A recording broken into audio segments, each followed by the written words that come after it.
My mother passed away suddenly. I was widowed at age 26, and then my father-in-law was diagnosed with terminal cancer. And through all of that, it led me on this personal journey to learn more about what it means to be mentally strong.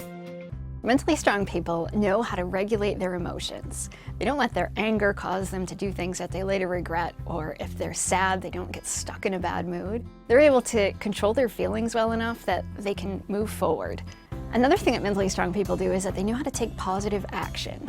So even if they're having a bad day or they're feeling kind of stuck in a rut, they know, okay, what can I do about this? They don't sit around and feel sorry for themselves or convince themselves that they shouldn't try. Instead, they identify concrete steps that they can take to make their life better. Because self-pity keeps you stuck, and it's not the same as feeling sad. Feeling sad or being upset, that can help you to heal eventually. But self-pity goes beyond that. It's when you start to exaggerate how bad your life is, or it's when you dwell on all the problems that got you there and you stop looking for solutions. Don't feel sorry for yourself, because hosting your own pity party keeps you stuck, and it makes it really hard to live the kind of life that you want to create for yourself.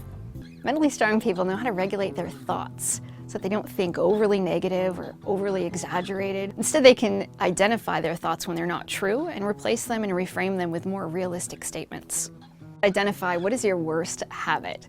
Too often we tend to engage in all these good habits that busy ourselves, but they don't necessarily get us anywhere. So if you looked at physical strength like you do mental strength, maybe you would go to the gym to become physically stronger. But if you really want to see results, you'd also want to give up junk food. Mental strength is the same. So if you have good habits like practicing gratitude, or you spend time with your friends, and you have hobbies, things that you enjoy, that's great.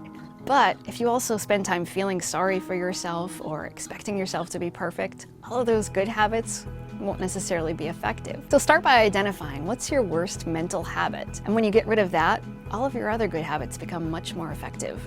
Finally, practicing gratitude. Studies will show that grateful people tend to be happier, they take better care of themselves, they even live longer. Studies also show if you just write down 3 things that you're grateful for before you go to bed, you'll sleep better. Or you might decide to start a gratitude habit with your family over dinner. Just identify small things that you're grateful for every day, and it can be the first step in changing your mindset so that you pay more attention to the things that you have rather than all the things that you don't have or the things that you wish you could have in life.